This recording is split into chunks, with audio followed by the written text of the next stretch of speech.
এবার শুনেন, যারা রাজনীতি করেন, রাজনীতি যারা যারা মনে করেন রাজনীতিটা অসংসারের কাজ, যারা মনে করেন রাজনীতি সংসারের কাজ, যদি রাজনীতি কইরা জাহান্নাম থেকে বাঁচতে চান, আলেমদের কথা মতো রাজনীতি করতে হবে।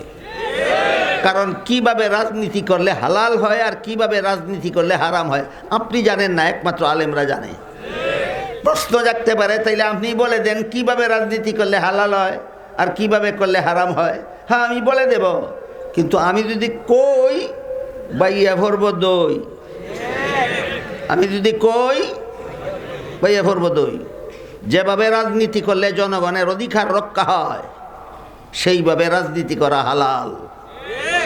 যেভাবে রাজনীতি করলে জনগণের অধিকার রক্ষা হয় সেইভাবে রাজনীতি করা হালাল। যেভাবে রাজনীতি করলে জনগণের অধিকার রক্ষা হয় না, এই রাজনীতি হারাম। জাইন্না রাখো, যারা হারাম রাজনীতি করো, তোমার মরতে দেরি হতে পারে, জাহান্নামে পৌঁছতে দেরি হবে না। এবার বলেন, রাজনীতি করতে হবে আমার কার কথা মতো? হ্যাঁ, রাজনীতি করবেন আলেমদের কথা মতো, আর তবলিগ করবেন জাহেলদের কথা মতো না। জীবনের সকল কাজ করতে হবে আলেমদের কথা মতো। এই জন্য রসুল বলেন, তুমি যদি আলেমও না হও, আলেমের ছাত্রও না হও, তাহলে জীবনের সকল কাজ আলেমদের কথা মতো করো, যদি জাহান্নাম থেকে বাঁচতে চাও। এটা হলো তোমাদের জন্য জাহান্নাম থেকে বাঁচার 3 নম্বর পথ। আর কটা রইল? আর রইছে একটা।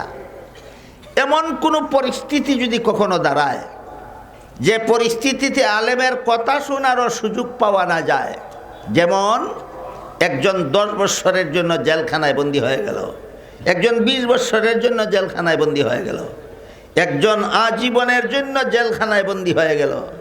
আজকাল তো সবচেয়ে বড় বুদ্ধিমত্তা হইল এইটা, যে কোনো নির্দোষকে যদি মিথ্যা মামলায় ফাঁসাইয়া দিয়া জেলখানায় ঢুকাই দিতে পারি, তাহলে আমার মতো বুদ্ধিমান এই দেশে আর কেউ নাই। এমন বুদ্ধিমান আসেনি বাংলাদেশও। নির্দোষের মিথ্যা মামলা দিয়ে জেলে ফাঁসাইয়া দেওয়ার মতো বুদ্ধিমান আসেনি।